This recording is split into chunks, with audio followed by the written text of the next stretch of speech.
Right. Hello, everybody. It is Transport in the Time of COVID-19, your update on Tuesday, the 16th of November, recorded on Monday, the 15th of November. Sorry, I have to be at the doctor at this time on Tuesday, so I'm recording it the day before. So usual format, although a lot to do with COP26. As usual, you can contact me there or go to our website to see YouTube recordings of previous issues. So, first of all, sarcasm alert, thanks to Volvo.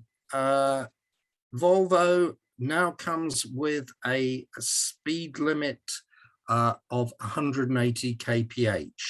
That's 112 miles an hour or 42 miles an hour over the motorway speed limit. And we're supposed to be grateful for that. Okay, that's just a starter. Right, COP26. Here's a graphic by Taras Gresco.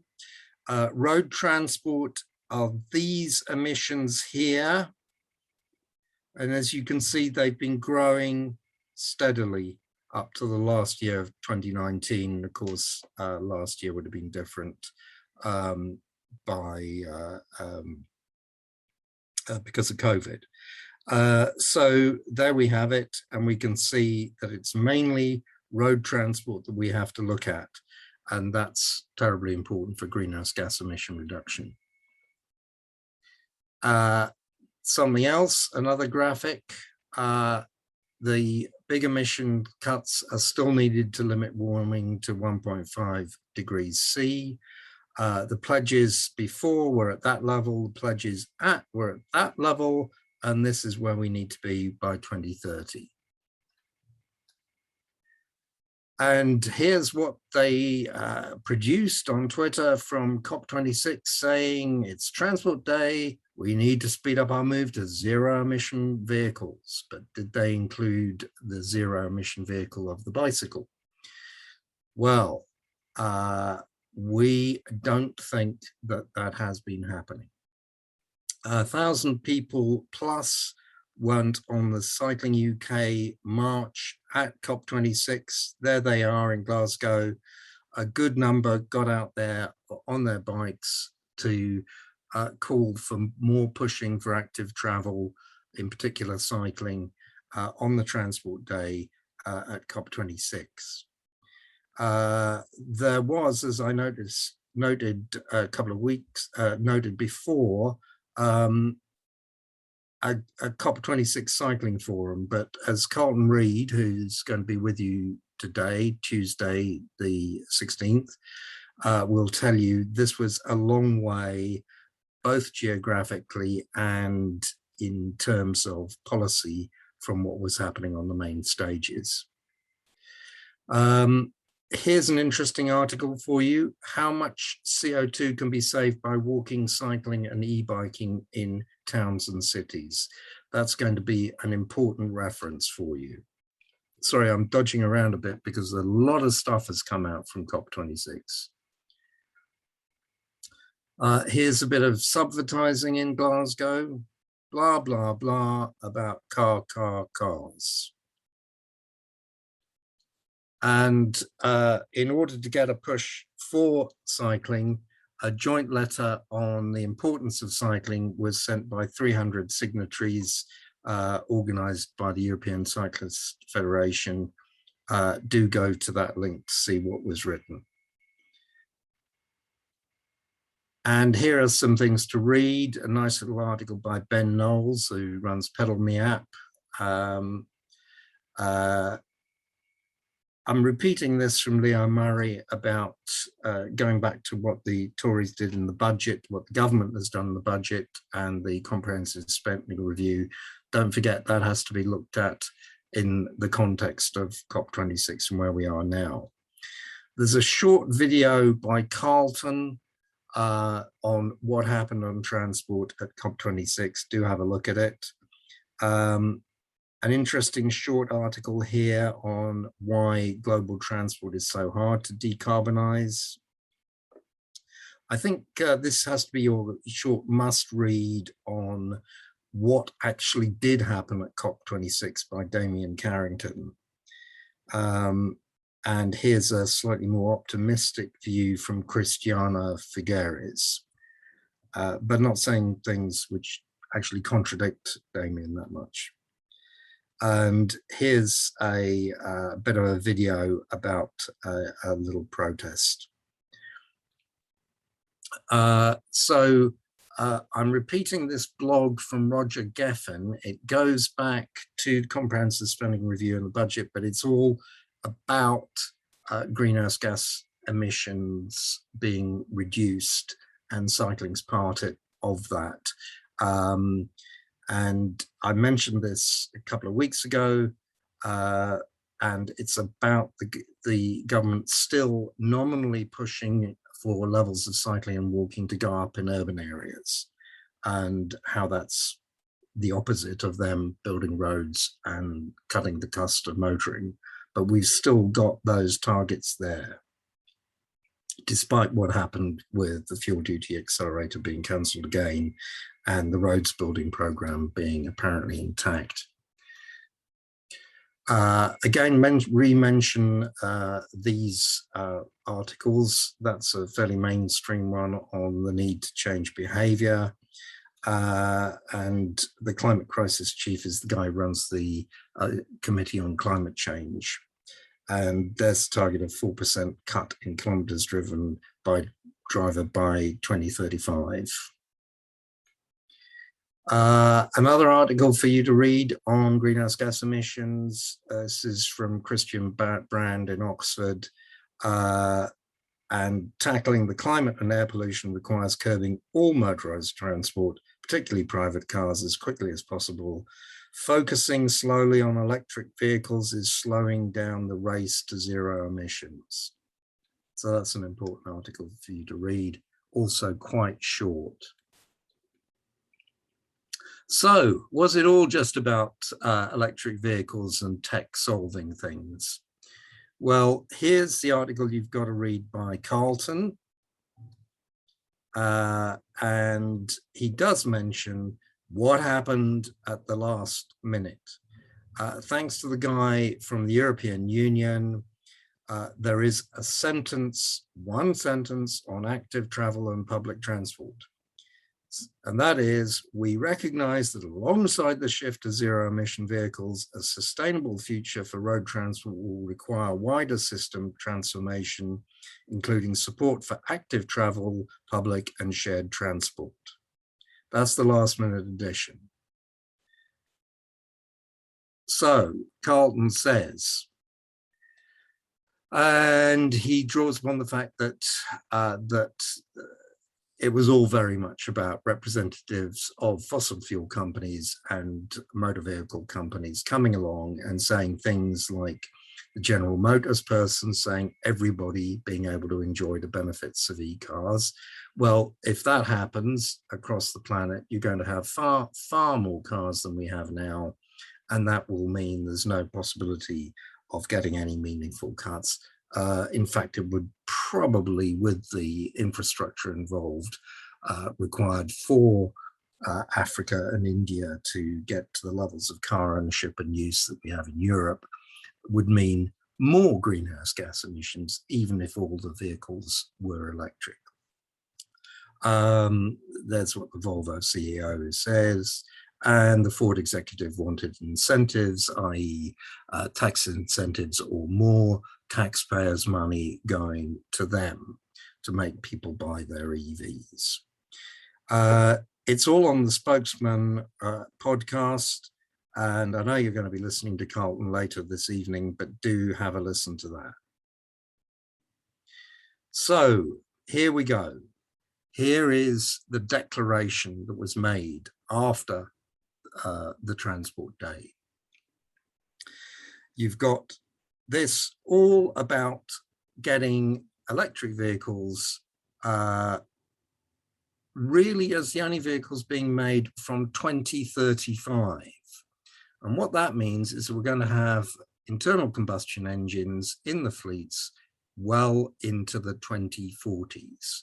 That's 20 years from now, there will still be a substantial proportion of modal share being done in internal combustion engine, petrol or diesel cars and vans. So all this is about how they're going to get to electric vehicles eventually. And then the last part with the asterisk there is the sentence I just read out before, saying that it would be nice to have some active travel and public transport and shared transport as well. So that's the context of it. So that's the kind of reaction that I have, and maybe a lot of you have. See what Carlton says. Here's another summary of COP26 overall, on top of what Damien Carrington said and Christina Figueres. That's where you can read it originally. Michael Jacobs, a professor of political economics, and he's also a long-term environmental activist. There it is all summed up. Okay, another article to counterpose against all that. That's by Greg Marsden. Do read this on what we would actually be doing if we were going to decarbonize transport in the way that the government has claimed it wants to do. So do read that article. I'm not going to say anything more about it. You actually have to read it. Okay, that's COP really. That's my main takes from it. I think we might have to have another issue of Ideas with Beers to just actually talk about really what this does to us psychologically. You know, how do we feel?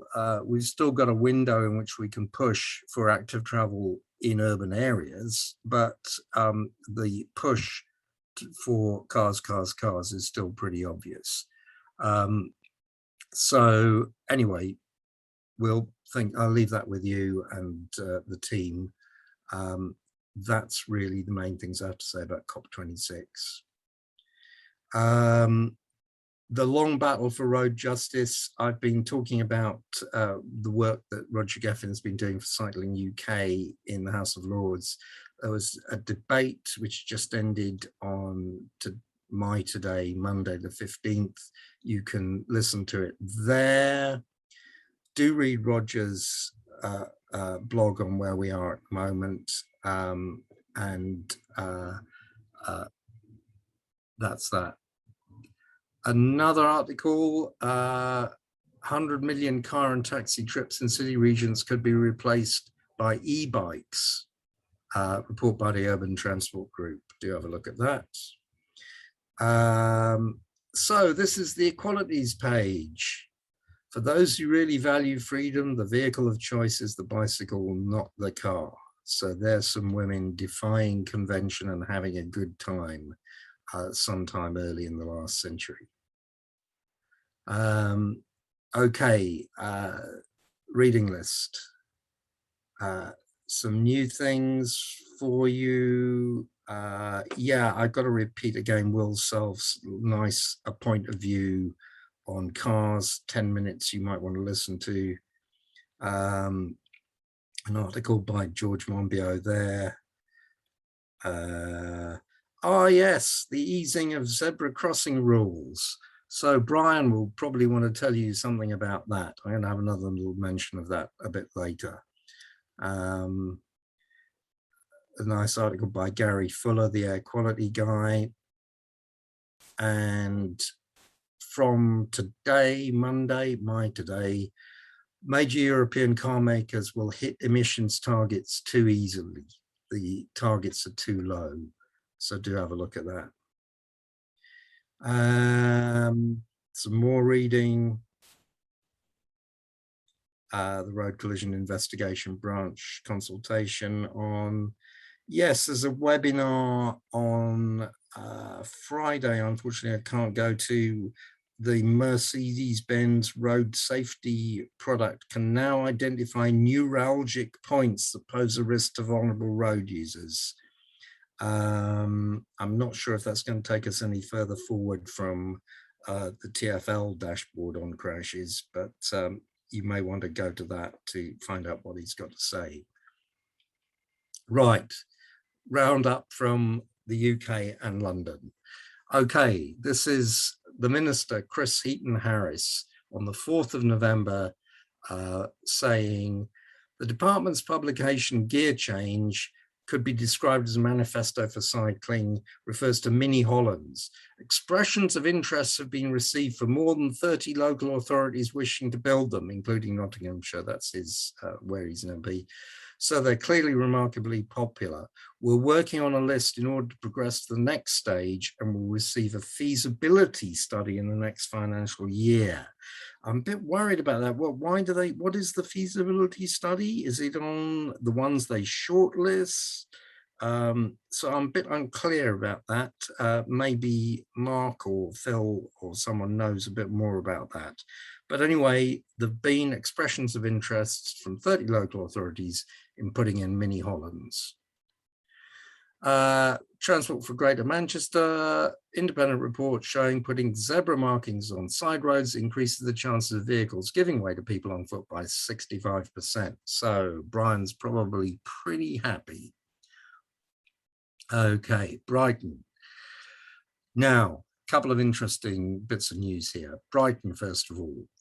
Brighton and Hove City Council has been docked funding after removal of the Old Shoreham Road cycle lane. So they've been awarded 25% less than originally earmarked to receive as part of the capability fund because they took out that cycle lane. Now, how do we feel about that? Is that going to adversely affect other cycling schemes which will lose funding? Are Brighton and Hove City Council going to think, oh dear, we'd better not do that and take things out too early in future? How's it actually all going to play out? Because in one sense, I personally like the idea of people having their knuckles wrapped. But in another sense, if it just means that we don't get money for active travel schemes, then it won't have been worth it. Anyway, maybe we need to have a special conversation just about that. And there's the news on Monday that there are rumbles about having the equivalent of low traffic neighbourhoods up in the Lake District and trying to restrict and control car parking. Okay, in London, wild analogy from Hounslow. The Tory leader said that new traffic orders in his ward are like a creeping apartheid because of having a cycle lane or a low traffic neighbourhood or something. Kensington and Chelsea. Now, this is something in the Lords. We had Baroness Vere of Norbiton saying, she's the Minister in the Lords, the Royal Borough of Kensington and Chelsea, that well-known hub and hive of interest in cycling. Indeed, it has about 100 miles of road in the borough, but not a metre of cycle lane. But it is the case that the Active Travel Oversight Group has discussed the issue of cycle lanes in that particular council. So, first of all, it's interesting, there's a sarcastic comment made about Tory borough by a Tory minister. I find that interesting. And secondly, what is the Active Travel Oversight Group? Is that a formally defined group in the Department of Transport? Is it a precursor of Active Travel England? Or is it just the officers in the department who have been administering the allocations and the Active Travel Fund tranches? I'll leave it to you to discuss. In Bromley, 3 out of 6 school streets have been pulled, so going from bad to worse there. Now, there's consultation there in Camden about one of the lethal junctions on Southampton Row. And London Cycling Campaigns say Camden announces the next steps at a lethal Southampton Road junction following the LCC protest, a temporary scheme. It's a big leap forward, but far from perfect. For a transformational scheme here, TfL needs to deliver promised funding. So I'll let Simon comment more on that. They were due to say something today, Monday. And there's the lovely graphic from Cycling UK up at Glasgow. And another interesting graphic there. Again, Cycling UK, some nice media work. And a Banksy. This is one of Brenda Pesch's favourite Banksies. Yeah. And this is what happened in Düsseldorf. That's what it was in 1990. And that's what it is in 2019. And finally, since a lot of you liked pictures of kids playing out on the streets of Britain, here we have a photograph from David Sinclair in what the Welsh referred to as Patalbat. I do note that they're all boys. I don't know if any of you listening were girls in the 80s riding BMX bikes. So I'm still recovering from COP26 and also the budget and comprehensive spending review. And I look forward to talking with you next week, by which time I will have been on my 70th birthday commemorative bike ride. See you then. Yeah, I kind of went to COP26 and I've never been to a COP before, so I didn't know what to expect. And I promised yesterday on Twitter that I would stay calm. I would not be angry. So I'm now going to breathe deeply because I mustn't be angry about what happened at COP26. But it was pretty shocking. I'm sure you've seen all the media images of the side streets around the venue, packed with idling SUVs. They weren't even electric SUVs. And the delegates to the Save the Earth Climate Summit were quite genuinely getting to the conference a mile away in SUVs. And it wasn't just the world leaders, it was, a lot of the other delegates, there's 25,000 of them. A lot of them were on buses, which is fine, but it's just a mile away. So why they didn't put a, active travel corridor in and massive great signs, I do not know. Go by bike from Glasgow, they would certainly be able to fill people in, why the COP26 organizers didn't put cycling there. Anyway, I cycled to COP26 right at the beginning because I could, and to pick up my press badge. And then I took the sleeper train from London to get back there for the actual transport day. And yes, it's naff, but yes, it was a cop-out. So I know that's the kind of the standard phrase for this thing, but it was absolutely a cop-out. So I can't comment on all the other stuff that was done, all the coal, cash, trees, but I certainly can comment on the cars bit. So the Boris Johnson cars bit. And that's what shocked me the most, definitely. So there was a little bit of aviation there, a little bit of shipping, and almost all electric cars on transport day. So I'm sure people here will have actually read the declaration that came out of it, and will have read the agenda, and will have been just as shocked as I was. And certainly all the bike, walk, train organizations, they were shocked that there was just nothing on active travel, nothing on buses, nothing on trains. It was all cars. Just, the Greta Thunberg blah, blah, blah became car.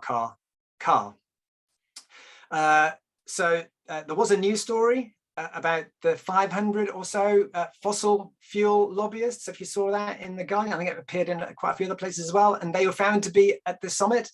But there was nothing in the media that I saw, well, apart from on my stories, about car executives who were at COP26, and they were openly flouting for subsidies. And this wasn't, behind the scenes, and they were asking politicians when nobody was watching.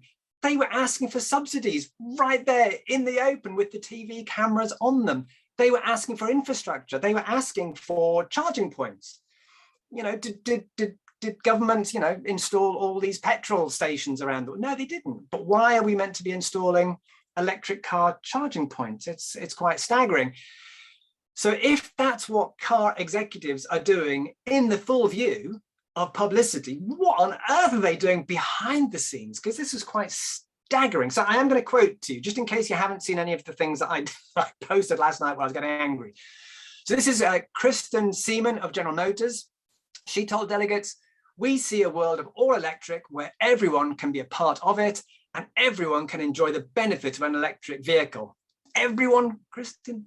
Everyone? Really? Everyone? Is everyone going to go out and buy an electric car? According to GM, yes. Volvo CEO Håkan Samuelsson quite openly said, electric cars are a great opportunity for our company. This is an opportunity. So he's openly saying, they're going to make loads of money from this. And he's sitting there at a transport plenary saying his company is going to make loads of money from what government officials, world leaders, delegates are going to be doing for him and the auto industry. It's quite staggering. Cynthia Williams of Ford said, "We need incentives." We know what that means. That means we want big fat subsidies so we can get more people into the vehicles. That's what she said. We need, and this is what will tickle bike advocates and walk advocates, we need infrastructure, infrastructure, infrastructure. So we want more roads. This is at a climate summit. Why are we wanting more roads? Why are we wanting infrastructure for electric cars? Electric cars clearly have got a place in the future ecosystem. But according to the people who are there, it's the only thing in the future. Electric cars are going to be just saving the world, and we know that's not true. And then last night on my LinkedIn profile, I put a few bits and bobs up, and I was saying I was at COP26, and I posted a few stories. And then Will Butler Adams, I'm sure many people on here will know, who's the CEO of Brompton, he said, not only was he not invited to speak at COP26, unlike all those automobile executives, but the buggers actually turned down his request for a pass. He couldn't even get into the show itself. Yet here's all these car folks, just sailing through and asking for subsidies. Staggering. So I posted that last night to show that car companies are there, bike companies, even though they asked to be there, were turned down, which is quite staggering. So there were executives there from walk, cycle, bus, train. They did have COP26 badges, but they were not invited to speak on Transport Day. So if you've seen what was eventually posted on the Glasgow Declaration, there was a weeny, tiny mention on active travel, which made it into the official declaration. But the title of the official declaration is the Glasgow Declaration of Electric Cars. Basically, and active travel gets the very, very, very last point. So I'll give you a bit of the inside skinny on how I found that, because it wasn't really announced on the day itself. It didn't make a fanfare, didn't make the eventual cut of the Glasgow Climate Pact. So this is not legally binding, any of this text.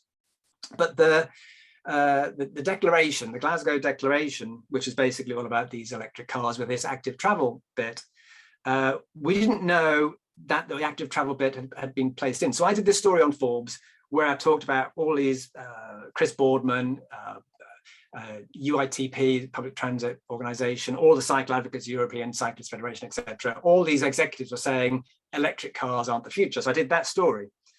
And then I went to the show and I was at the Benelux booth. The World Resources Institute was giving a talk with the infrastructure, the previous infrastructure of the Netherlands, the minister, who now works for the World Resources Institute, the Luxembourg minister, who is interesting because, of course, Luxembourg has made all public transport free, and then the World Bank person was there, and the European Investment Bank person was there. There's interesting things to come out of there in future. Watch this space.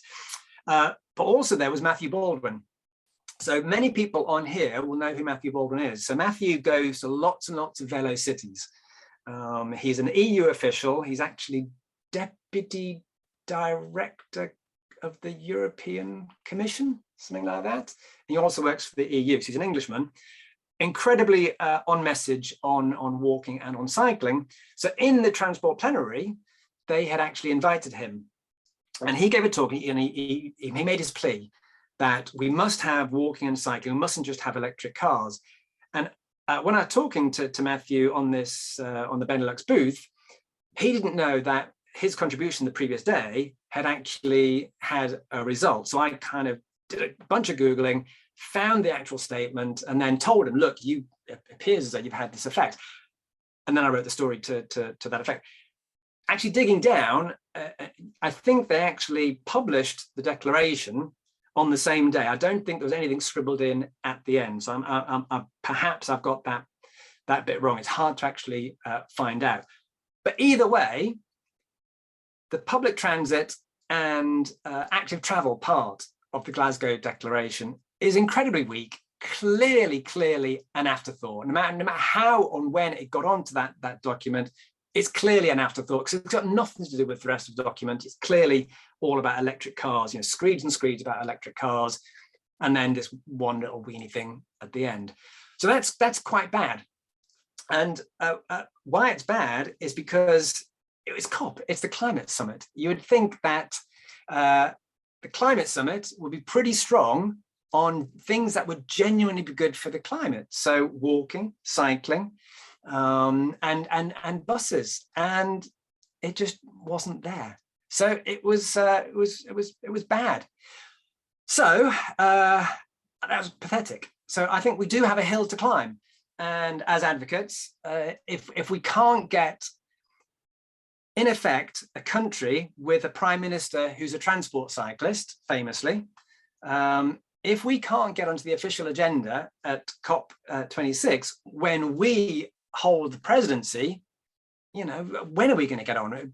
Next year is Egypt, the year after that is Asia. So that's pretty tough. We need it to be in Amsterdam or in Copenhagen, where I then suspect cycling would be on the agenda.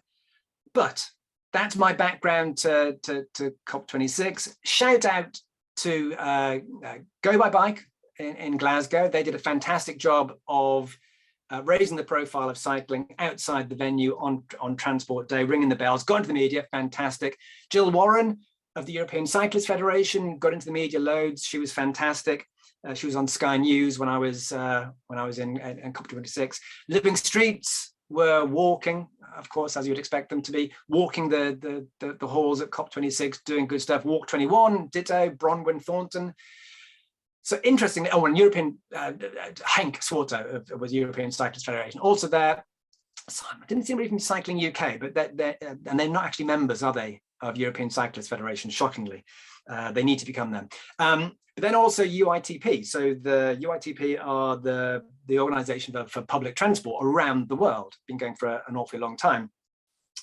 So the one thing I take away from this, apart from the fact that we've got a hill to climb and it was pathetic, that what actually came out of the conference is, for the first time, I think all those organizations which I've just mentioned, they're now really talking to each other. I think they've realized that we've got to pull together if we're going to get listened to, because clearly car companies, no problem, they'll always get listened to. Even though there's more people clearly walk, cycle, take buses, take trains in the world, most people in the world obviously walk to get everywhere. Yet we're not on these summits. So if we pool our resources, if we pool together, there's more chance in summits like this that we will actually do stuff. So my plea to everybody really is ask all of those people in those organizations to work together, because we've got a huge beast to fight, and that is the car lobby. But by working together and showing politicians that, look, no, we are actually the dominant mode here. Motorists are not genuinely dominant around the world in numbers. If we can show that, then potentially in future summits and summits like them, then we might actually get somewhere. So that's my rant over, and I don't think I got too angry. Yeah, that was remarkably restrained. Yeah, I mean, I was expecting Cycle Industries Europe to be big there as well, but yeah, I'm not sure why Kevin wasn't there and focused as well. So all the bike manufacturers, that were part of that could have been a strong lobbying voice. So I'll ask a few questions and then I'll try and dig some more cheeky secret information out of you. Okay, so yeah, let's put our hands up, put them up in the electronically, or wave at me. I'll try and spot either. But Charles, I saw your hand was up first, and I know Dave's hand's up, but I'm going to make him wait. Yeah, Thank you. Carlton, I think you've done some great work sort of shouting, and I listened to your podcast you put up the other day. Just a couple of points. On your podcast, I thought I was sort of taken aback by Bronwyn Thornton's comments to you. She was really sort of quite calm and saying, look, there are a lot of conversations going on. Sure, they're not making the headlines. She didn't seem sort of, I don't know, you probably spoke to her a bit longer, but she didn't seem that perturbed by the fact that we weren't grabbing the headlines. And you're absolutely right, we should be. This thing about teaming up, I think this is a good point. And I think the active travel, the walking and cycling's joined up. I think there is space for that to join up more with public transport, because you were interviewing some good public transport people as well. And the other takeaway I've got is that, you know, Mark Strong made a comment. I was watching a video last week about sort of in despair, why do we meet? We know everything until we've got political will. What's the point? And I do think the space is moving to the cities. So, you know, Matthew Baldwin, by the way, is in charge of the 100 cities, the mission cities. And I think the next decade is going to be where the cities are going to be leading the way, not the countries, with or without their policies. Yeah, I asked all the people I was interviewing about that, because I definitely think that. I mean, I interviewed Andy Burnham on that. Anybody I could ask was, because nations don't seem to be very good at this. You know, COP26 was that cop-out. And cities with Anne Hidalgo, with Birmingham's, city-sized LTN, with Barcelona, we know about. Mexico City even is doing some good stuff right now. Cities are definitely where it's at. And city leaders are far more progressive than national leaders. And I think it was Bronwyn who actually said, and it might have been Jill, who said of European Cyclist Federation, that it's actually the citizens of cities are even more progressive than their leaders. So UN reckons 80% of the world's population will be in cities by 2040. So if you live in the countryside, well, I'm sorry, but everything's going to be, all the progressive stuff's going to happen in cities. Yeah, and your point about citizens of cities, you know, I'm really watching Berlin's space with interest because of the sort of German government. They can actually, they can force law if they get the votes, and they're trying to you know, ban the car in the city. And I'm really, if they manage, they're going to be really showing a new game changer there. Yes. Well, yeah, my top scoop, Andy Burnham and Anne Hidalgo really got on very well. And so that was a big excitement one, just for them two to meet and go, oh yeah, of course we should do all this. That's pretty good news for the people of Greater Manchester, I think. That was Andy Burnham and who? Anne Hidalgo, met Paris, yeah. Fantastic. Yeah, I know. Like a house on fire. Oh, I will go to Dave next. I'm not going to make him wait that long. As our Glasgow resident, it would be rude not to. Thank you, Brian. Yeah, there was actually an electric bus service. I can check how well that was used. First put on their electric buses for about an intensive service between the centre of Glasgow and the COP site. They sort of kissed the corner of the COP site at the Squinty Bridge, and then they ran along the fastway bus track on the south side of the river, which was the green zone, where you could a sort of less secure zone around the BBC and Pacific Quay. But they didn't seem that busy. And we also had free pedicabs. Basically, the riders were paid by the Environmental Justice Foundation, who had their logos plastered all over. So they were running up and down the Broomielaw, tending to avoid the gradients so they could ferry people from central Glasgow and the station. There were two Next Bikes deals. The regular bikes are branded by OVO Energy, and that is still available free for anybody in Glasgow or anybody who was associated with COP26 until December this year. That was free membership and 30 minutes free ride. And then Scottish Power sponsor the EAPCs, and that was free membership and 10 minutes free thereafter, 10p a minute.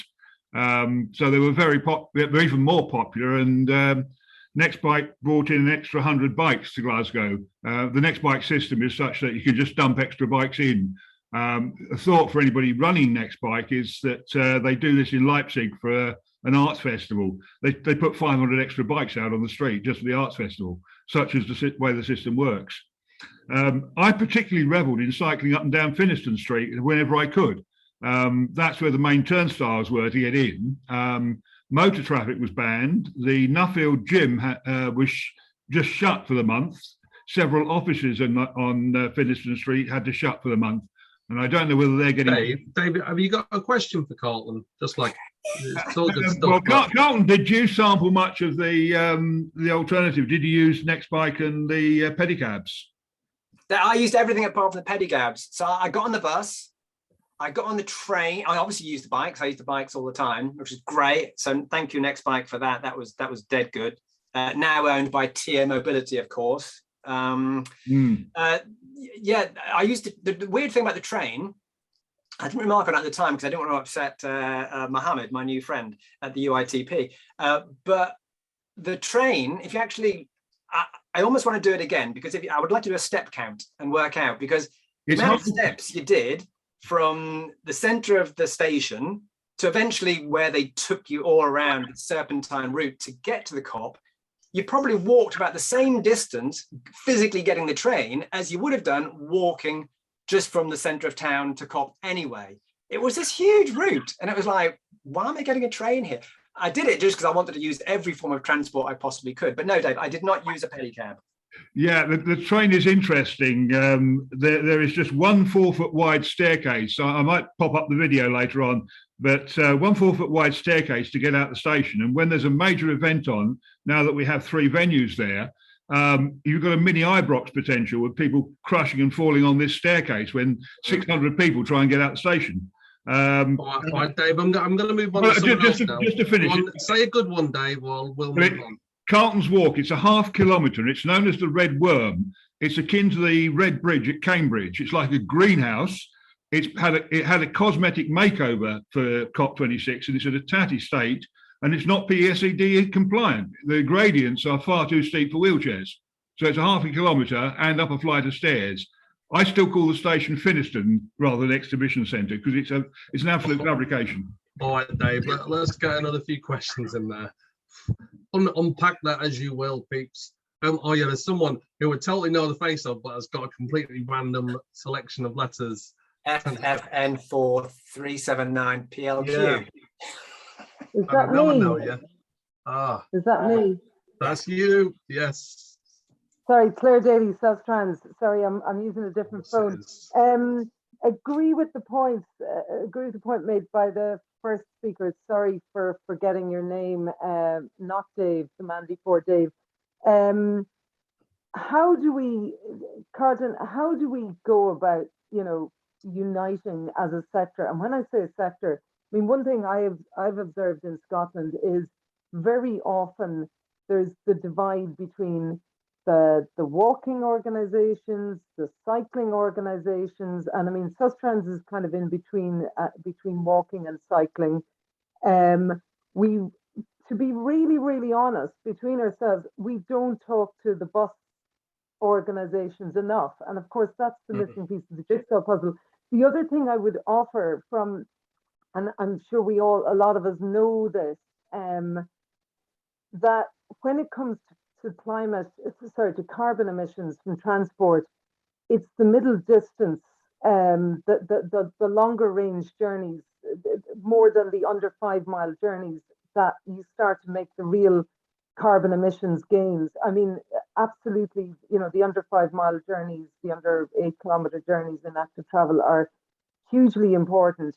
I talked to, some of you will know Kevin Anderson, the climate scientist, and kind of just asked him to probe that a little bit more.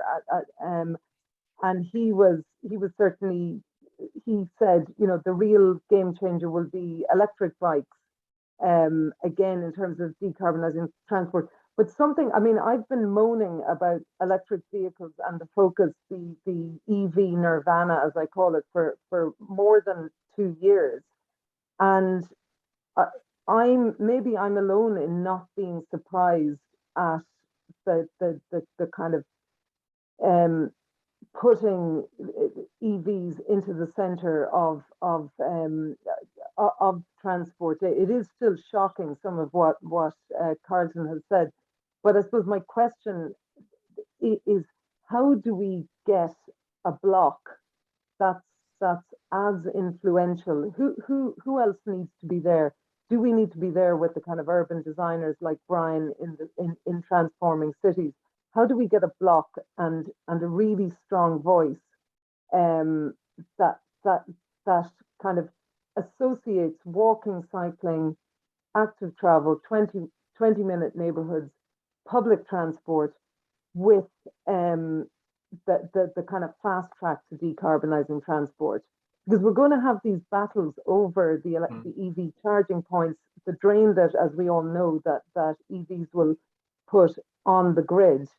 And if we're trying to generate electricity from renewables, even more so. So I suppose that's the thing that we're really up against. And I suppose the question is, who are the connections with? And I think this is what we all take away for homework.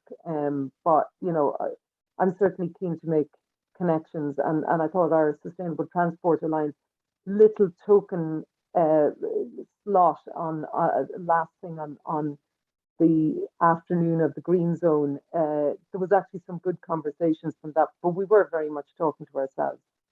But just bear in mind, we, as I said before, we really are the biggest mode here. We always have been the biggest mode. If you actually look at the amount of people who walk as a form of transport around the world, it is by far the biggest mode. Motoring is tiny in comparison. So we need to be reminding politicians of that constantly, but by doing so from a position of partnership. So my recommendation would be for everybody on here to go and follow UITP. Go and follow Mohammed Medzgani, who's the Secretary General of the UITP. Look at what he's saying. I retweet him all the time, as much as I possibly can, because he is saying exactly what we're saying. And you just start thinking about it. It's like, well, of course, bus companies are pretty much going to want what we want. And we do tend to have this feeling that, because of, London bus lanes or whatever, that buses are our enemies. And public transport is absolutely not the enemy at all. It absolutely should be our bosom buddy. It should be our partner. So we need to be getting out of our silos, getting out of cycling as a monolithic thing and following only fellow cyclists, and following all these people. So UITP, full disclosure here, they did pay for me to go to the Stockholm conference. So that's how I know UITP really well. So they paid for my train travel to get to the Stockholm conference about 3 years ago. And I didn't really know them before that. Now I know them really well. And I know the individuals there, and they are so on message with cycling. It's not just the odd little thing. They are genuinely very, very supportive of cycling because it does exactly what they want to.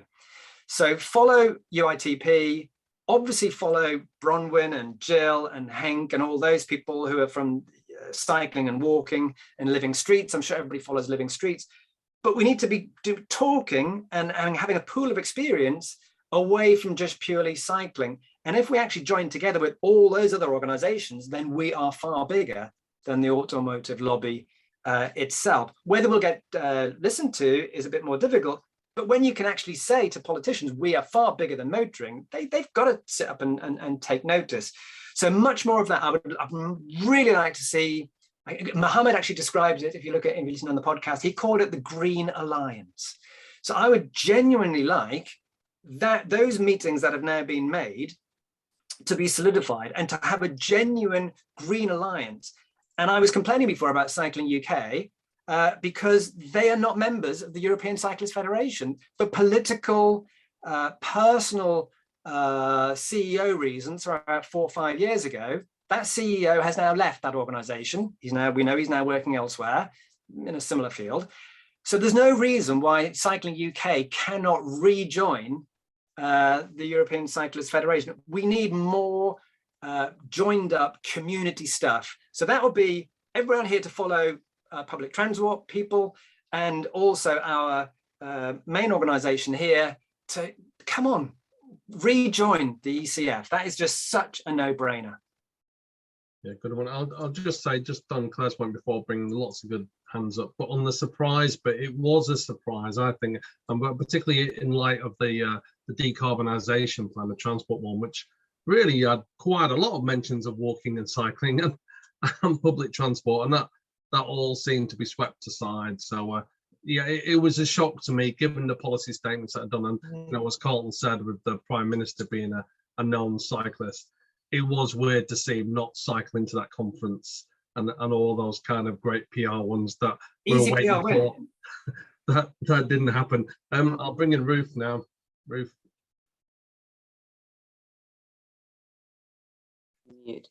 Hi, thank you.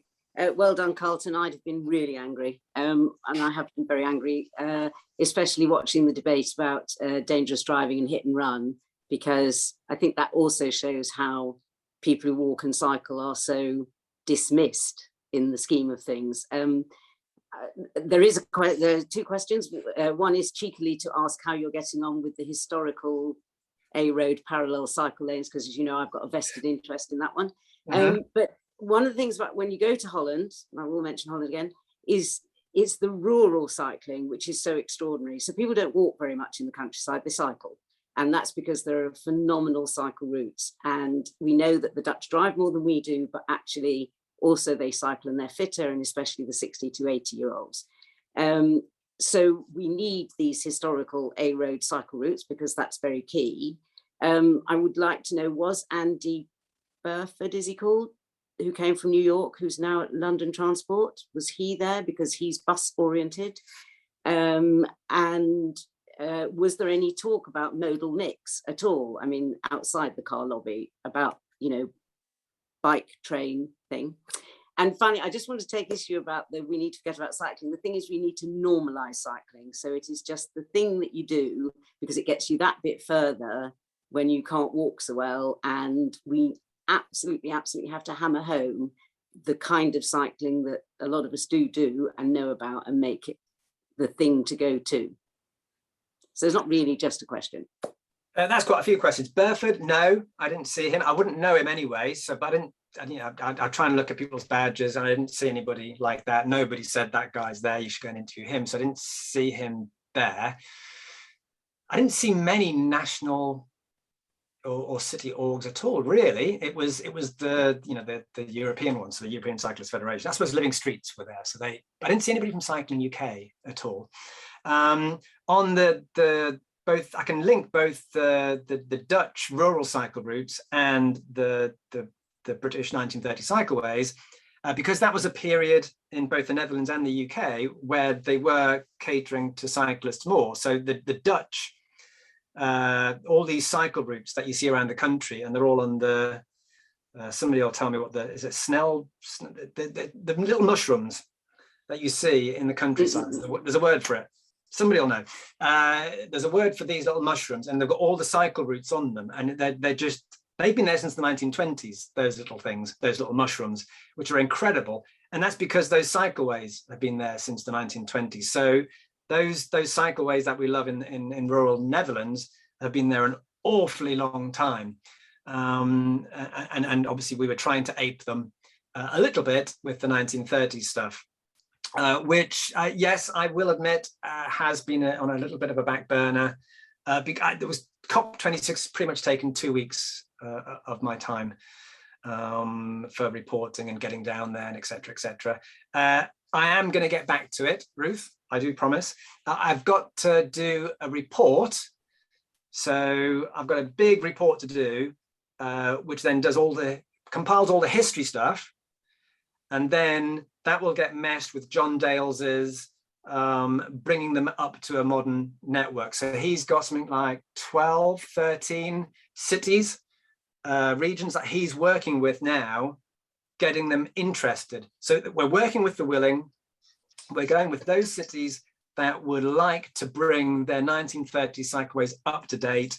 John Dales and his team in effect do free design work. So they're getting paid by the DFT to do the design work that Brian will know is quite costly and quite difficult to do, and is very time intensive, and lots of skill involved in fine tuning the maps, the base map, and working out which crossing goes where. It's incredibly complicated, but they're working on that. And so whoever goes and says, yes, we'll do this, they get that plan.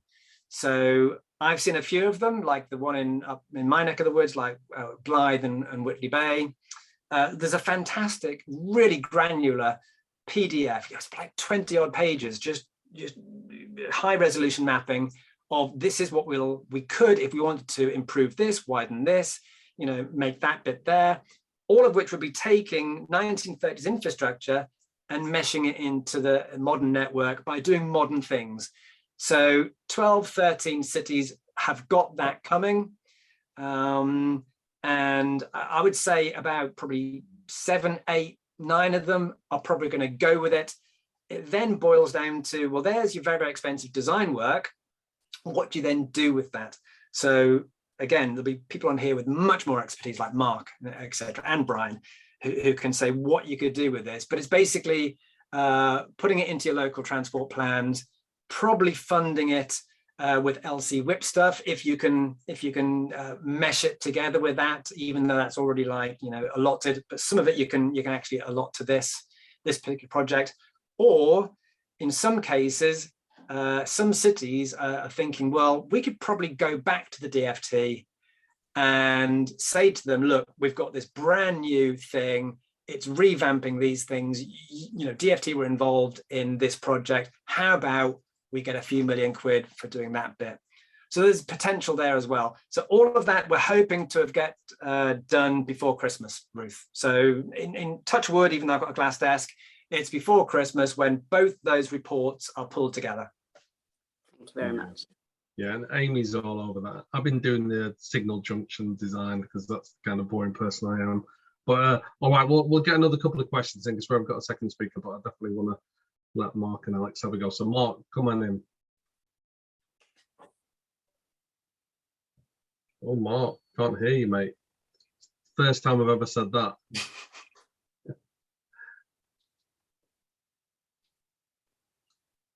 Oh, I will go to Alex while he's... Oh, there you go. You're back in now. Yeah, I've just got to mute Brighton Hove Council's Transport Committee, which is talking about pedestrian crossings. It strikes me that all this, it was referred to earlier, we're doing lots and lots of talking and not much planning.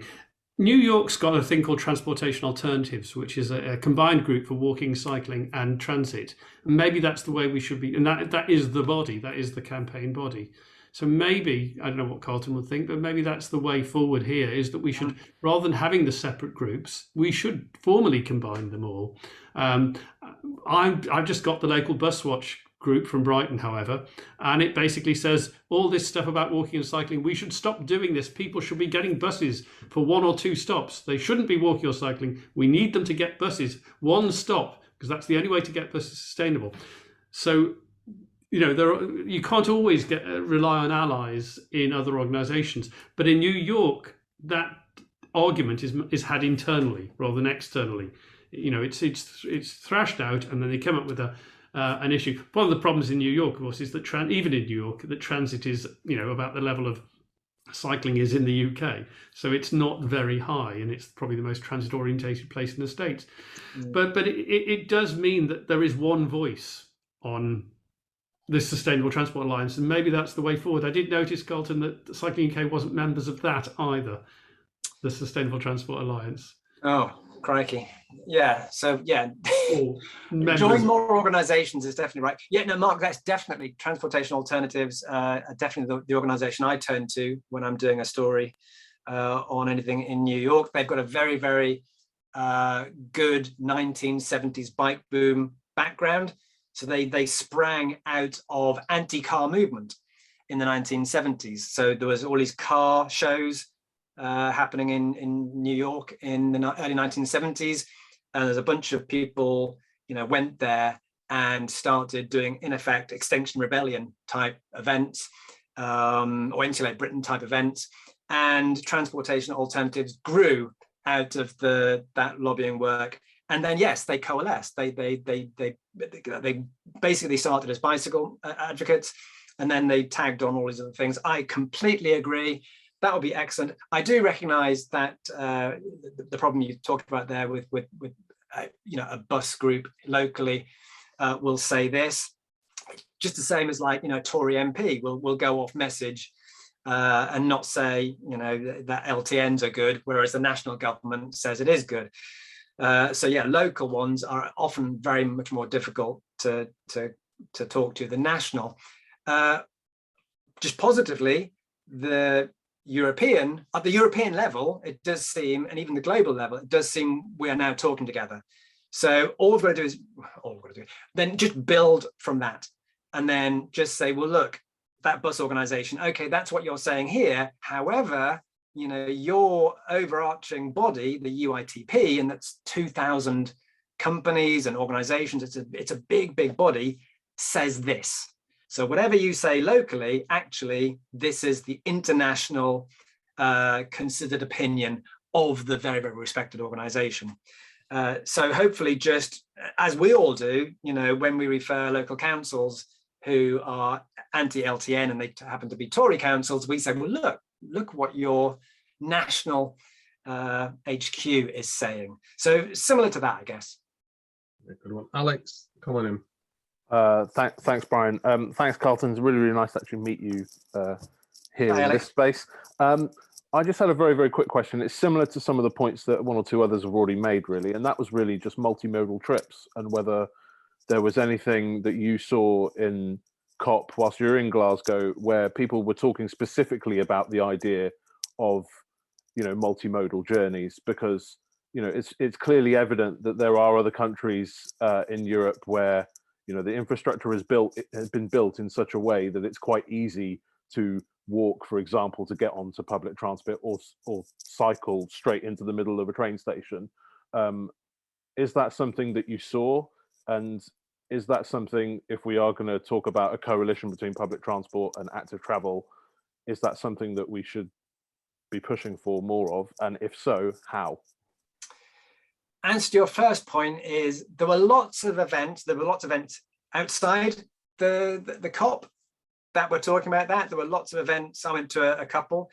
There were lots of events in the green zone. We're talking about that. There were lots of events in the blue zone, which was badge only, where it was being discussed, which is all fine. But they were talking amongst themselves. All of those events were talking among themselves, because it wasn't on the official agenda. So if you listen to the podcast I did where I was asking all these different organizations who were there, walking the walk, talking the talk, etc., I asked them the same question repeatedly. Yes, cycling is here. Yes, walking is here because you're here, you guys are here, but it's not on the agenda. If it's not on the agenda, it's not getting discussed at what's called the high level discussion. So the multimodal approach was being discussed at these lesser events, but it's almost irrelevant if it's not on the high level agenda. So our task, and I think we now know what our task is, all these different organizations that were at COP and had high hopes for COP will now go to Sharm el-Sheikh in Cairo, in Egypt, will know what to do. Will know that it's no good just having these side events. It's got to be on the high level discussion. So I think a lot of lobbying will take place from now, starting now, by these organizations. And that's why I'm saying let's push together. Because if we go in as a cycling lobby, we're not that strong. Walking lobby, not that strong. Bus lobby, stronger, but still not that strong. Together, big, powerful lobby. So that green alliance, I think, is something that hopefully those organizations, it's set something off in their brains. So I had as many huddles with these groups as I could. So if you hear on the podcast, I'm actually with the world, with European Cyclist Federation people and Bronwyn from Walk 21. We're in the same kind of area and we're talking and we're in this little huddle. So if that huddle can be then joined up to bring in Mohammed from the UITP and other organizations like that, that becomes a very powerful organization going forward. Now, you have got to wonder about, well, is COP actually, you know, that much of a conference? And that's what we've got to worry about, in that even if we got onto the agenda, does it make any difference? Because this declaration at COP26 now wasn't part of the final climate pact. So everything that you see in the Glasgow Declaration on transport, none of it's got a legal standing. It's all just nice words. It's just all hopes and wishes, even all the car stuff. So the car stuff is like, yeah, I've complained about it, but there's nothing actually in a text to say governments have got to meet, you know, a certain number of e-cars, for instance, by 2040. It's all just voluntary. So what I'd like to see is all those different organizations push to get transport, because we know transport is 27% of emissions. So if it's a sector with such a huge impact on emissions and growing, I think it's one of the only sectors that the emissions are actually growing, we've clearly got to tackle that. So I would like to see at future COPs, all those organizations pushing to get the Green Alliance, all those non-car modes, onto the high level agenda of the actual COP itself, not just a transport side event, which has no legal standing. Get it onto the actual declarations, make them legally binding. So then hopefully at some point, there'll actually be legally binding text to say countries, cities, whatever, have got to put in certain miles of bus route, certain miles of wider pavement, sidewalks, pedestrians, and a certain mileage of protected cycleways. Get that into actual physical, legally binding texts. Well, you're on fire, Carlton, so I'm going to allow Caroline to ask one last question, even though I'm over. Don't worry, we'll come to you soon in a minute, David, because definitely want to hear it. But Caroline, yeah, squeeze some more out of him. He's in good form tonight. Hello. I'm also very pleased to meet you finally. And my question's actually not about COP, it's about the 1930s cycle routes, which I've heard much about. How do we find out where they are? For example, I'm a highway engineer, I'm dealing with the scheme at Clop Hill in Bedfordshire, and I've heard that the A6 has a route alongside it, and if I could link up my cycle routes with it, that would be fantastic, but I don't know where to find out where they are. If you just Google 1930s cycle tracks, you'll get bikeboom.info/1930s. You'll get that as a result, but you should also get like a Google map result, and then you can click in, and every single scheme that I've discovered is listed on there. There are other schemes that are probably not on there because they haven't been discovered yet. I do genuinely love getting emails from people saying, oh, but you know about this one? And a lot of people think, oh, you must know this one. And it's like, no, I didn't know about that one. That's brand new. I didn't know about that one. So there are bound to be many more out there, but I've got about 120 confirmed schemes. Clop Hill is clearly one of them. And when you click into that map, you can actually see which parts of the country were interested in cycling in the 1930s. Lancashire, very interested. London, clearly very interested. And then other places, Northern Ireland, Scotland, Cornwall, the fringes, just not interested because the cycleways weren't put in there. But you know, there is a map out there, a Google map with all of the schemes listed. Yeah, and your contact details somewhere. Yeah, you can put stuff in the chat now. I'll jump over. Sorry, Caroline. I'll paste it in a second. Yeah, I'll find it quite but quickly. it's definitely worth checking out. Finding out where your 1930s ones are.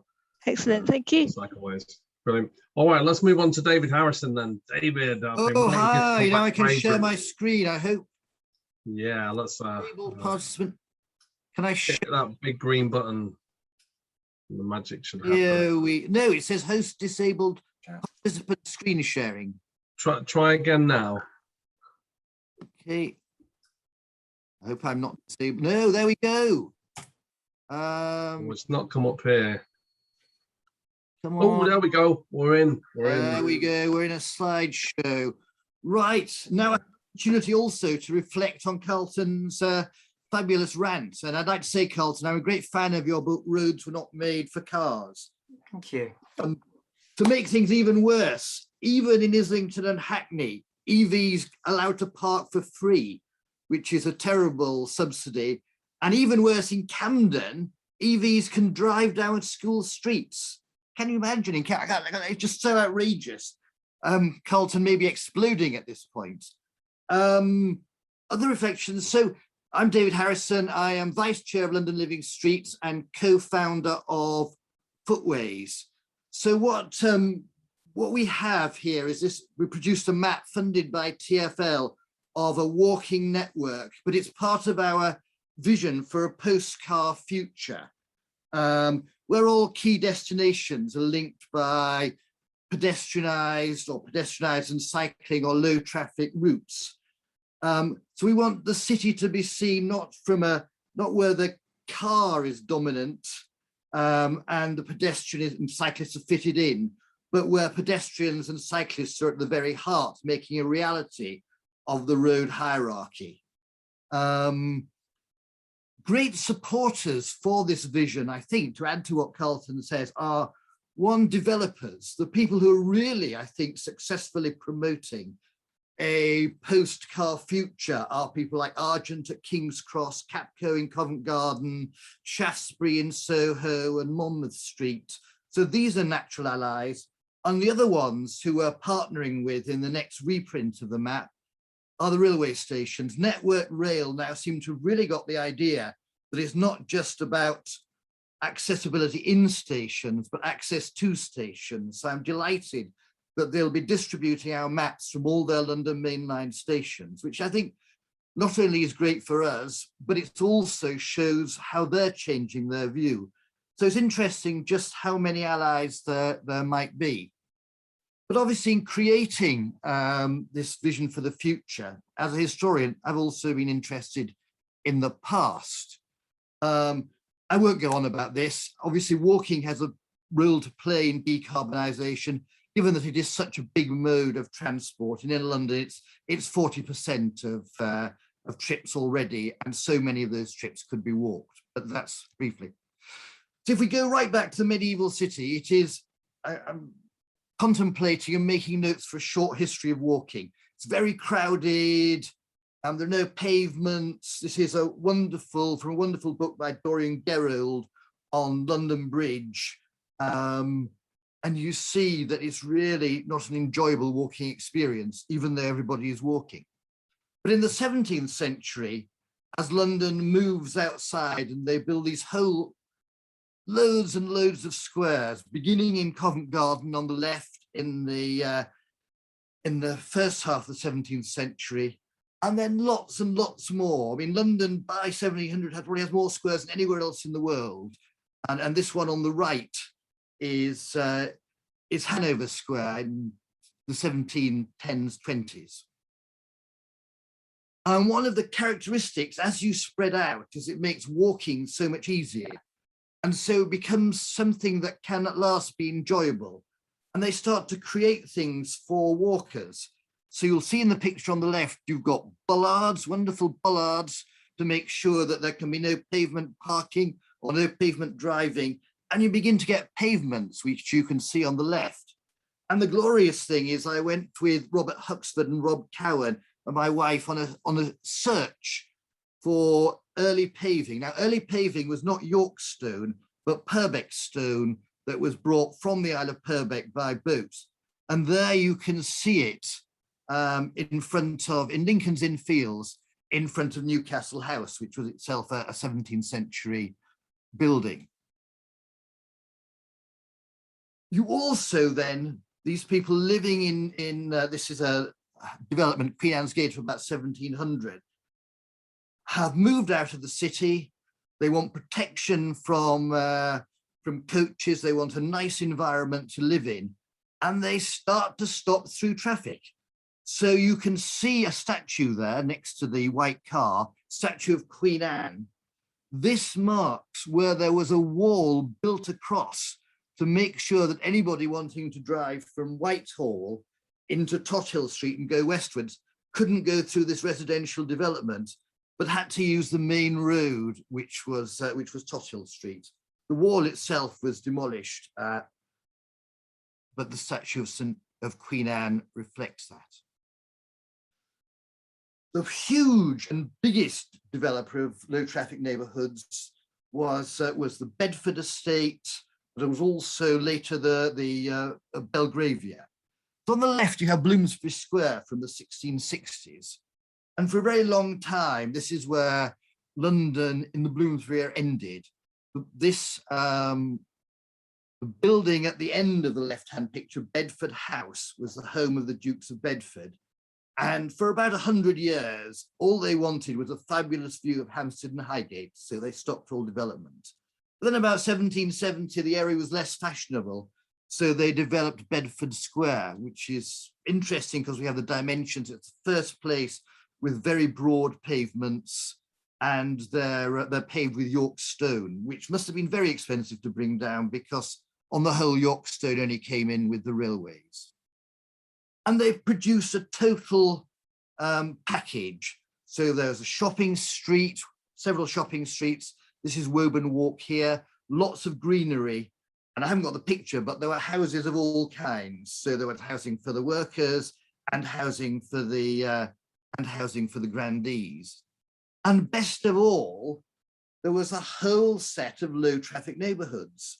These were manned gates, which I remember seeing in some areas in my youth, so that you could have no through traffic. Admittedly, they were attacked by some for being pretty exclusive, in that you might keep out certain people who undesirable, so to speak. But generally, they benefited almost all residents, and they were great for walking. And there you are, you just see how extensive the low traffic neighborhoods are. Can I show this on my, yes. So you see just how many gates and barriers there were. And of course, this helped to be part of a fantastic walking city as London grew. So in 1850, which is about the only date we have figures for, 400,000 people walked into and out of the City of London every day. Many of these, of course, would be poorer people who were living in areas like the southern part of Islington, walking for about an hour or so. There were horse buses, but these were only affordable by the sort of pooters, the clerks of this area. And it wasn't until the horse tram that people could walk.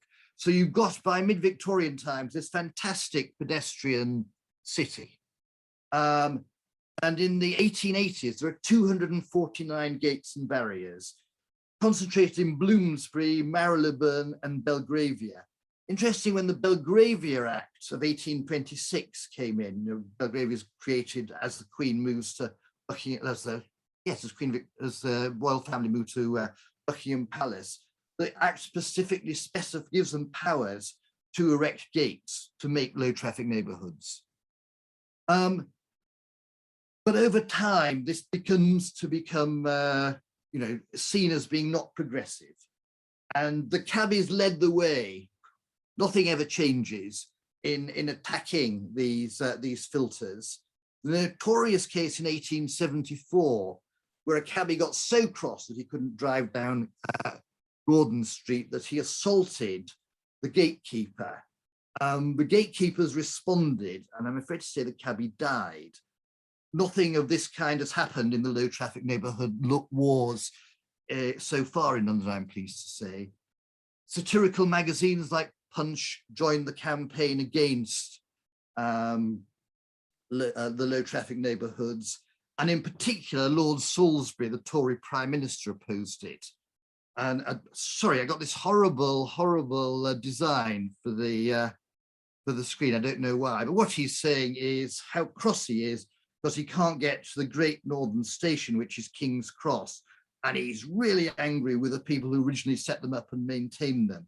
That's because the person he's most angry with is the Duke of Bedford, who is a Whig or a Liberal, and that adds to political dimension to it. And then possibly one of the worst years in London's history, 1893, Salisbury promotes the London Streets Removal of Gates Bill, and this produces the end of the early LTNs. So they've had a glorious 100 years, more than 100 years history, in which this whole area has been great for walking, great for residents, and now the cabbies and everybody else can get in and change it. And every LTN was abolished, I think, except for the one on Ely Place, which leads to Ethelreda's, St Ethelreda's Chapel, lovely medieval chapel in there.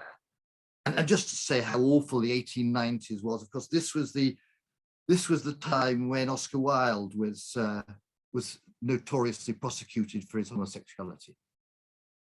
And worse was to follow in the next decades when Kingsway was built. Huge destruction, part slum clearance, part traffic movement, 2,500 people removed, great medieval streets demolished. And what makes me really cross is, having created Kingsway, Covent Garden is still being used as a rat run for traffic to this day. So they built these new roads and we're still using the old roads. But fortunately, the tide is turning. Camden have introduced filters, which now have Red Lion Street. So you can now have a wonderful walk all the way, or cycle ride all the way from Judd Street down to the Strand, entirely through low traffic neighborhoods. The city has done fantastic work. And I understand, I'm hoping it's about to confirm all the great work it's done through lockdown.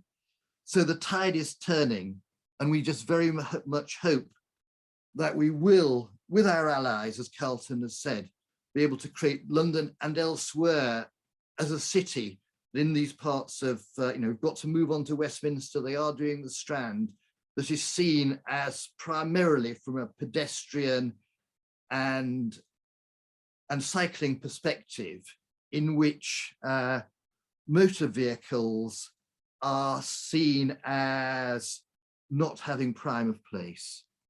And if you want to hear any more, you can read a little bit about the history of roads and bridges, and please look at our blog, which takes forward our vision.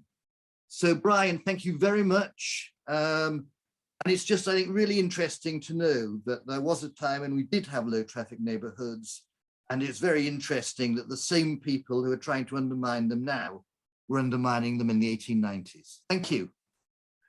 Yeah, that was totally awesome, David. Yeah, and I know to blame the 1890s now. It's always been the 1960s. Maybe, but what do I know? That's brilliant. Has anybody got any questions for David on that? Let's see, a few hands. Yeah, I know that lots of people enjoying that. Yeah, the 249 filters. Oh, I'm quoting that fact from the 1850s. Absolutely brilliant. 1880s, yeah.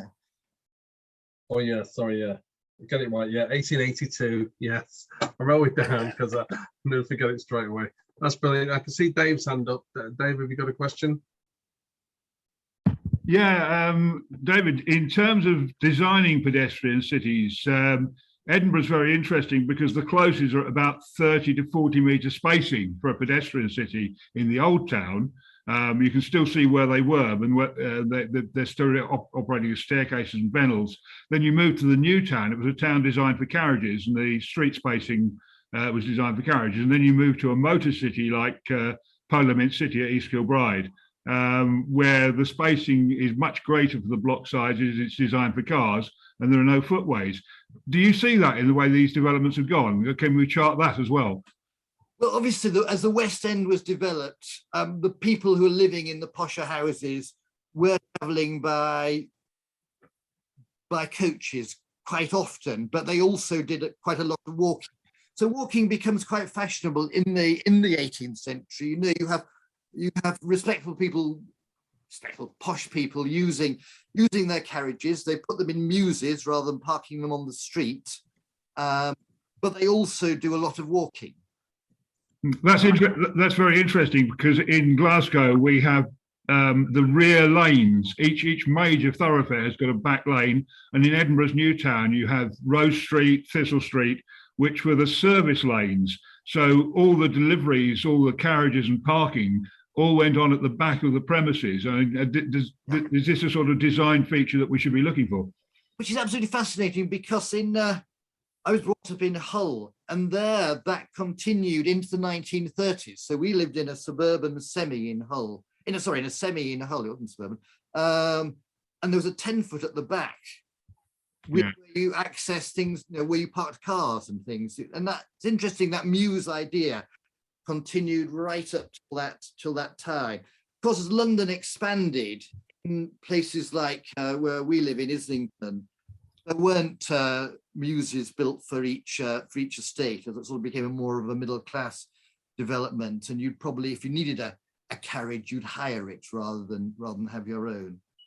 But that's fascinating what you say, Dave. And I think Brian and Urban Movement have been doing some fantastic work in Glasgow, haven't you, in redesigning it? And we've been trying our best. There was a few places that I've touched, but I mean, you never really redesign it. So I had to go at Bedford Square once as well, and just tried not to ruin it. And that's what we've been trying to do in Glasgow as well. And Sucky Hall Street, we're quite proud of. Well, Socky Hall Lane, Brian, and Bath Street Lane. Bath Street Lane is a fantastic way to avoid traffic lights and cut through on a bike. And it's reasonably well surfaced. Socky Hall Street Lane is not so hot. And the back lane at properties I've got. We're still proud of it.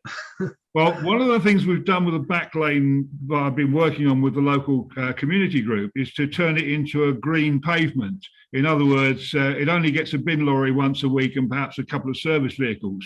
So we've turned it into we're turning it into a grass road, which will support vehicles, but it's only going to be used once or twice a week. And so you can have things like clover growing in it. And we've ousted all the fly parked cars by converting all the available spare space, other than a 3.5 metre fire path, into flower beds. So, you can do a wonderful thing with a back lane. Oh, that sounds pretty interesting. Well, we'll get on to some of the questions. Sally, come in now. You must have enjoyed that one with your work. Thanks, David. That was really great. I wondered what you thought about so kind of all that took place in the 19th century, and then there was the introduction of bylaws, which basically made it very difficult to design kind of dead-end streets. And I wondered, and then it's really only outside of urban areas and kind of, garden cities and whatnot, where they are doing experimenting with streets. And I wondered is there some kind of lessons for us now in thinking about how we're planning new estates and in relation to kind of the sort of the kind of either the restrictions or what's encouraged I guess it's that's really kind of why it disappeared really for such a long time as an idea. And then, of course, it was quite difficult to get it back again because you had to change all of the regulations around the streets that you'd created. So if that makes any sense. It's interesting. So many people know so much more about this as we go into the sort of later 20th century. But it's interesting that the new developments, they have, distributed roads, but they're utterly impermeable. And also they lack, they often lack shops, don't they? And they lack parks and squares. So I suppose there's a great deal to be learned from how the London estates developed them. I suppose the lessons are, one, that these estates are in it for the very long term rather than just building it and flogging it. So I suppose the only people doing things like that are probably the Duchy of Cornwall and maybe a few others. And secondly, they're producing whole communities. Admittedly, in the case of these big estates, it was often people in working class housing or smaller housing to service the houses. And they were very permeable, so you could walk from one to the next. The new developments, and other people can say this much better than me, have really, utterly impermeable. They're housing estates, aren't they, surrounded by motorways or dual carriageways. No shops, no green space, no way of walking to facilities or cycling to facilities. That's putting it very crudely. And I suppose you had the added disadvantage that for a long time, the police had this view that the cul-de-sac was the best way of designing out crime. So I'm the very worst person really to answer your question, but I mean a feeble effort. I suppose it's quite interesting that, but by the end of the 19th century, it's become the cul-de-sacs associated with crime, and that's why we have so many permeable sort of older streets. Well, because these streets weren't cul-de-sacs; they were filtered streets. Yeah, yeah. So there were no cul-de-sacs. Obviously, in London there were more in older London, where you had these older bits of central London where you had these yards. But on the whole, I suppose the muses were perhaps the back streets, perhaps were could be impermeable, but all the main streets you could walk through. So you're talking here about filters, which we all like, rather than cul-de-sacs, which we all hate. Yeah. An important distinction for sure. Yeah, I see some shrugged disagreements there. Sounding far too crude. Let's bring in Carlton. Let's let the street historians have it out. Well, exactly. So, David, I was fascinated by the Purbeck stone there, Pavement. I'll have to get the exact location, but it was Newcastle House. I can't forget that, can I? Because I live in Newcastle. So clearly pedestrians were prioritized by that kind of incredibly good, solid, genuinely solid infrastructure, because the roads were not surfaced brilliantly. So just in the past that period, you get wood appearing on the roads and wood blocks, which you can still see, but not, or either macadam. So you get that kind of stuff. So clearly, the designers of the time, the paviours, the pavior societies and the various people paying for all this stuff, absolutely prioritized pedestrians over other modes just by the quality of infrastructure. Would you say that's correct? Or it's just you had to have a different surface for wheeled vehicles and there was no priority intended? I think probably the Purbeck stone was more expensive to lay, but necessary for pedestrians. The roads, I guess, in the 18th century, when they're not just gravel, are cobbles with a gravel laying to smooth it out. Sorry, can you say it again, Carlton, what your other point was? Do you think, because the quality of stone, is it have they prioritized pedestrians just by the quality of infrastructure they put in? You're creating a new residential area. When you're wanting to make a nice residential area, you want to make sure that that people can enjoy living there. So that is a sense they're making communities they want to rent out at high rents that are going to be successful. And in doing that, they're producing a design that will make it attractive. I don't think they're particularly stopping. These people will have coaches and they'll want to use them, but they can use that on a surface with pebbles covered with gravel.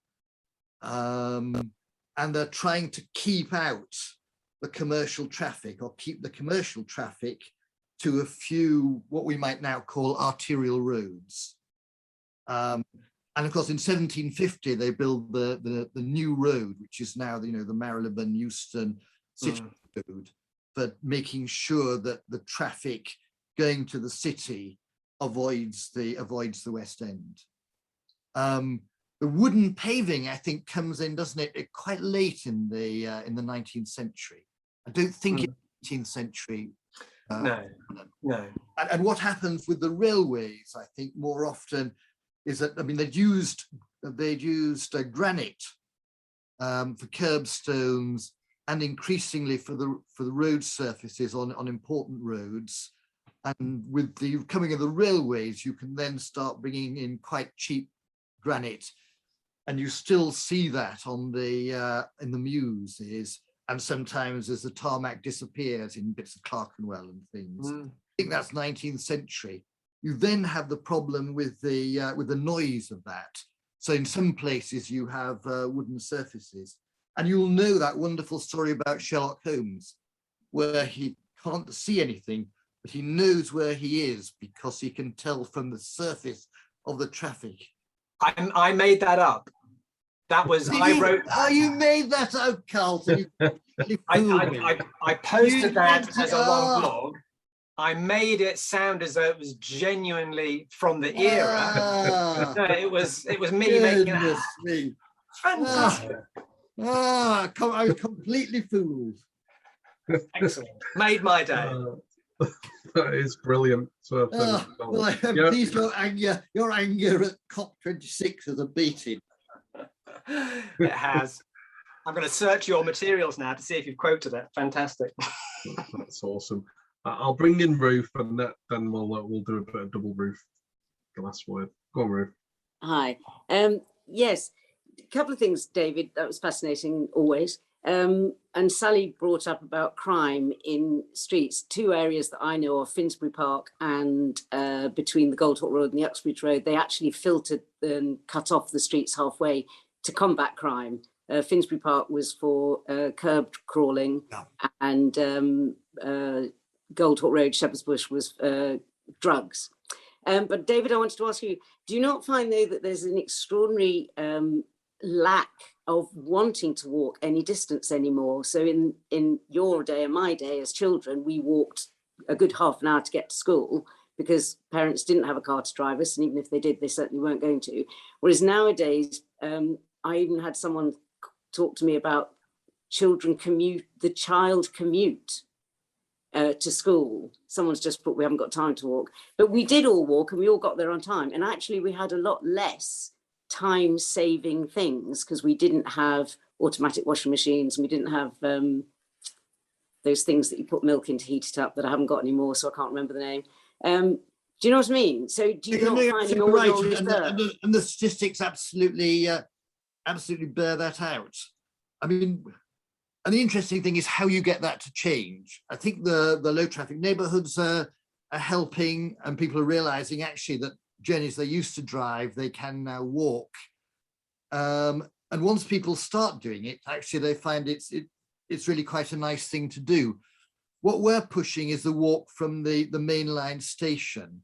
And there's a great woman at the Dutch University who is also at the University of Westminster, who's working on Farenze Brahami, I think she is, who's doing things with frequent walkers. So she's finding people who do walk, so make that walk from the station and finding out why. And maybe that research will shed some results on it. The one bright thing from the discussions at COP26, I think, were that Patrick Vallance spoke at the Living Streets meeting, and he was the chief scientist, and he was incredibly good in that he said people will walk more if it's attractive to do so, and that's what we want to do. So it was really great to hear that from the heart of government. But you do meet actually quite a lot of people who are walking from King's Cross to near London Bridge, or Robert Huxford who walks from London Bridge to Cowcross Street. So there are these people. We just need to think about how we push more people to do it, and what the solution is for that. Yeah, it's a really good focus. I remember many years ago now, we're having a big debate about HS2 coming into Euston, and the people I was debating it with, I'm trying not to mention their names, saying this is a transport interchange. And I'm like, what are you talking about? You arrived, you're right in central London. You're 10 minutes to Leicester Square, you're 15 minutes to Camden. You just like get out and walk in the plaza, and they're like, oh, no, they all want to move on and do their thing. I'm like, anyway, it's so annoying at St Pancras that that when they designed that station and restored the hotel, everything about it is perfect, except if you want to walk south. So, you know, that funny little rabbit hole you come out of, and then not with a zebra cross, not with a crossing, but a barrier across the Euston Road. It is astonishing. As they just never thought that people were going to walk from. But we tried on that one, David. I can give you the lowdown on that one. Look forward to hearing about it one day. So go on, Ruth. Oh, well, just to say that the Olympics maps work for that. You know, you could pick up maps in 2012 for exactly that, with a circle round the station and showing where you could get to without having to go back underground again. And they were very successful, I seem to remember. In fact, yes, and Brian, opposite, I think it's opposite St King's Cross and Pancras, there is a junction across the A4T, is it? Where there's no right of way for pedestrians on any phase of the lights. Now, people talk about equality and mobility and all that kind of thing. That's disgraceful in this day and age, that we still have these junctions where there's no right of way for people to cross. I don't know what's been changed now. The one that led down to RNIB, God, it took a long time to get that one changed, but I think a couple of years ago it got done. If there's another one, let me know. There is another one. There's one across towards the not the Wellcome Institute, something across that way. There's one. Right, that ends, yeah. Okay. And Finchley Road, if George Caloris is still here, Finchley Road and Arkwright Road, there's no right of way on any phase of travel lights. We can't have that on major junctions where that's why people don't walk, because it's too dangerous and it's not pleasant. Okay, Carlton, have you got your hand up again, or is that the old hand? It's all good with the hand. Right, well, we're getting towards the end now as well. It's been an amazing show tonight. I think Carlton was on for.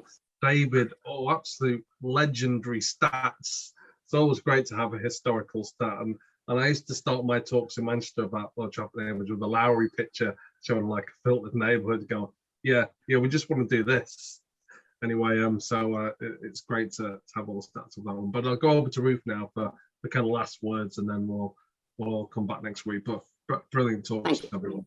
Yes, fabulous, really great. So I started the evening with talking about this equality, diversity, inclusion, EDI, which I heard yesterday on a Transport Day webinar with Mark Frost. And it always occurs to me that cycling ticks all those boxes. Equality, because bikes are relatively cheap. Diversity, anyone can cycle, it's just we don't show those images. And inclusion, because we know that people with disabilities of all kinds can ride bikes, and it joins up places that are far apart. Today I met with a young woman of 18 because I'm doing an assembly at my local secondary school about the environment. And one of the first things she said to me was that she does walk to school, but she'd really like to have a car, that her mother works in South Kensington, but won't cycle because she's too scared. And her sister goes out to work in the evenings doing hospitality, and the boyfriend collects her. Now, I don't know if you all know, but next weekend is Reclaim the Night event. And again, it's to do with this thing about walking and cycling. The more people who are out there walking and cycling, the safer it is for everybody. And the more people are in their tin boxes, I know we all know this, but I think it has to be reinforced when we're talking about equality, diversity, inclusion, is how inclusive making places safe for cycling is, because it then means there are more people on the streets. And just to say, I go out a lot on my own at night, and every time I go out to a pub, I cycle back at 1 a.m, and I think this took me 5 minutes, whereas to walk it would have been 12 to 15 quite scary minutes. So, and if I can do it at my age, then I'm sure more people can. And that's my last word.